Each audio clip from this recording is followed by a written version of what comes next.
Petrol diesel के दामों में फिर लगी आग। देखिए, सबसे बड़ा और पहला अपडेट आपको दे दें, एक बार फिर पेट्रोल डीजल के दामों में इजाफा। पेट्रोल डीजल के दामों में फिर लगी आग। 80 पैसे महंगा हुआ पेट्रोल डीजल। पेट्रोल 101.81 रुपए और डीजल 93.07 रुपए महंगा हुआ। पेट्रोल डीजल की कीमत पर विपक्ष का हंगामा। बढ़ती कीमतों पर विपक्ष ने सरकार को घेरा।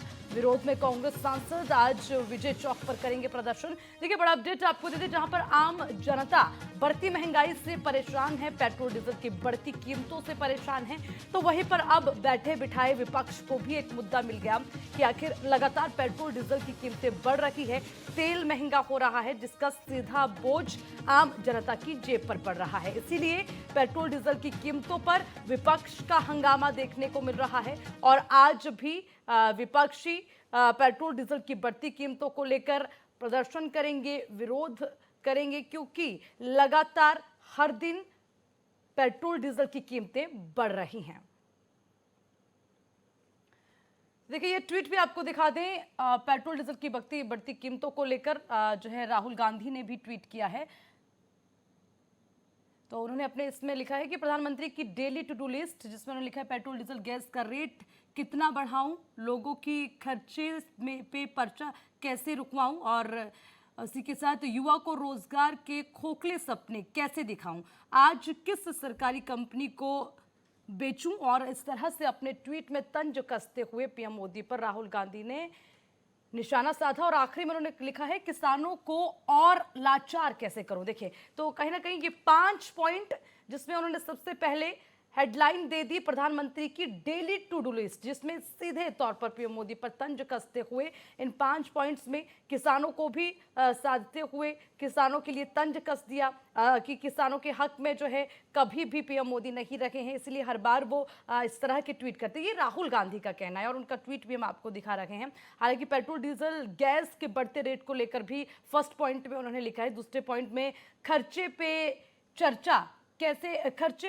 कैसे रुकवाऊं, ये भी उन्होंने लिखा है लोगों से। उसके बाद रोजगार की बात तीसरे पॉइंट में की है और फिर सरकारी कंपनी को कैसे बेचूं, कौन सी कंपनी बेचूं, उसको लेकर जिक्र किया। और पांचवें और आखिरी पॉइंट में उन्होंने लिखा है कि किसानों को और लाचार कैसे करूं। तो ये 5 पॉइंट्स, जिसमें सीधे तौर पर पीएम मोदी पर राहुल गांधी ने अपने ट्वीट के जरिए निशाना साधा है। और जाहिर सी बात है, विपक्ष को भी इसलिए मौका मिल गया क्योंकि पेट्रोल डीजल की कीमतें शतक पार कर गई हैं। 101 के पार हो चुका है पेट्रोल डीजल की कीमतें भी लगातार बढ़ रही है। और देखिए, सबसे हैरानी वाली बात यह है कि डीजल भी जो है जिस तरह से रेट बढ़ रहा है, शतक पार कर जाएगा बहुत जल्दी। हालांकि पिछले कुछ समय में हमने देखा भी था कि डीजल भी 100 के आसपास पहुंच गया था। तो ये हैरान कर देने वाली बात है कि इतना ज़्यादा अगर तेल की कीमतें बढ़ जाती हैं, पेट्रोल डीजल की कीमतें बढ़ जाती हैं, तो आम जनता कैसे इस महंगाई के भार को सहन कर पाएगी।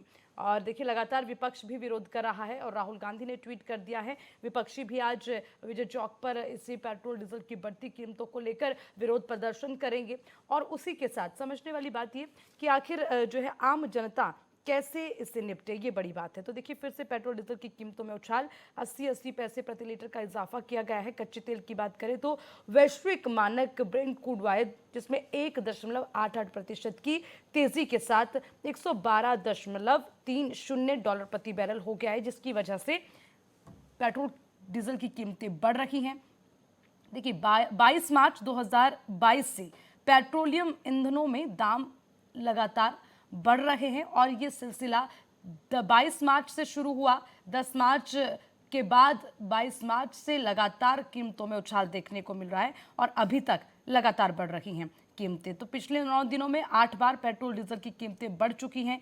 दिल्ली की बात करें, पेट्रोल 101.01 के पार हो गया है और डीजल की कीमत हो गई है 92.27 रुपए प्रति लीटर। तो अनुमान लगाइएगा कि अगर इसी तरह से कीमतें बढ़ती रही तो डीजल भी शतक पार कर जाएगा।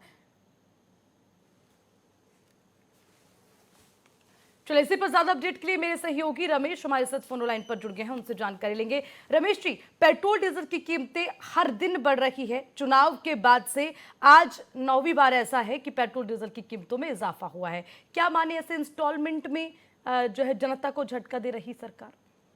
हाँ, देखिए अर्चना, बता दें आपको कि लगातार एक हफ्ते से जो दाम में बढ़ोतरी हो रही है, पेट्रोल हुआ चाहे डीजल हुआ, से आम जनता बहुत परेशान हो गई है। हालांकि ये भी है कि यूक्रेन जो युद्ध चल रहा है वहाँ से तेल का आयात होता है, कई जगह से आते हैं। कई कई ऐसे कंट्री हैं जहाँ से तेल सप्लाई इंडिया को होती है, तो वो बाधित है। इसकी वजह से दाम बढ़ रहे हैं। लेकिन कहीं ना कहीं ये बहुत चिंता का विषय है, क्योंकि इलेक्शन खत्म होते ही जहां 4 राज्यों में बीजेपी जीत हासिल की, उसके बाद अचानक तेल की वृद्धि हुई, तो इससे लेकर लोग जनता बहुत थोड़ा सा बर्डन पड़ रही है। 1 रुपया 2 रुपया, 1 रुपया 2 रुपया, तो अपने आप में जनता ये सोच रही है कि चुनाव तक अभी तक कुछ नहीं हुआ, अचानक चुनाव के बाद क्यों दाम बढ़ने लगे।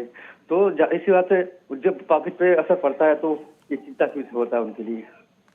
अच्छा रमेश जी, क्या माने अभी लगातार इजाफा होगा? अब तो देखिए विपक्ष को भी मौका मिल गया, राहुल गांधी ने ट्वीट कर दिया और उसी के साथ जो है आज ये भी माना जा रहा है कि कुछ विरोधी दल प्रदर्शन भी करेंगे बढ़ती महंगाई को लेकर।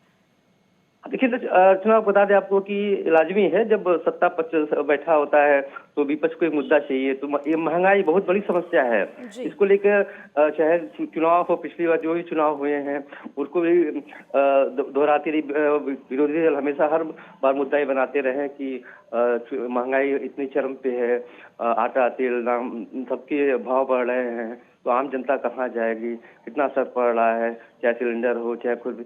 फिर भी आखिरकार बीजेपी सत्ता में बैठी है, बीजेपी को मालूम है कि क्या कहाँ से क्या करना है, कैसे कोशिश पूरी करती है कि हाँ कि महंगाई कम हो, चीजें हो लेकिन कंट्रोल में हो। लेकिन कुछ इकोनॉमिकली होती है, अर्थव्यवस्था होती है जो कि कभी घटती बढ़ती रहती है। अब फिलहाल देश में यूक्रेन में संकट चल रहा रमेश है, जी, वहाँ इसको युद्ध चल सरकार रहा की है। सतर्कता तो नहीं कहा जा सकता कि 8 किश्तों में डीजल 5.60 रुपए महंगा हो गया, धीरे धीरे करके कीमतें बढ़ा दी और सीधा जनता की जेब पर बोझ। देखिए तेल की कीमतें बढ़ेंगी, खान पान में आने जाने में लोगों को कितनी समस्याएं होंगी, ये क्यों नहीं समझती सरकार, तुरंत इस तरह से दाम बढ़ा दी?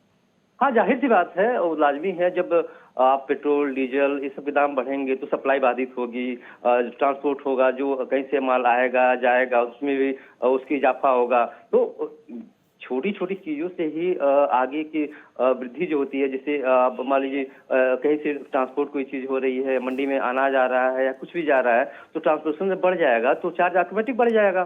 तो ये इसका असर सीधे इंसान के पूरी लाइफ पे पड़ने वाला है। जैसे तेल हुआ, नमक हुआ, आटा हुआ, तो चीजें धीरे धीरे धरातल पे शायद उतरती नजर नहीं आ रही है। थोड़ा लोगों को दिक्कतों का सामना करना पड़ रहा है। सीटी न्यूज ने कल एक सर्वे किया था, एक एक चीज पता किया था, तो लोगों के अंदर कहीं न कहीं नाराजगी इस बात को लेकर है कि महंगाई लगातार बढ़ती जा रही है। ठीक है, जनता ने मैंडेट दिया है, बढ़िया आपने 4 राज्यों में सरकार बनाई, लेकिन थोड़ा सा सोचने की विषय है। कहीं ना कहीं आपको इसको बैलेंस करना पड़ेगा, क्योंकि जनता बिल्कुल रमेश जी, सोचने की जरूरत है और इसको बैलेंस करना ही होगा, नहीं तो आम जनता का गुस्सा फूटा तो फिर सरकार को उसका खामियाजा भी भुगतना पड़ेगा। ठीक है रमेश जी, बहुत बहुत शुक्रिया आपका तमाम अपडेट के लिए।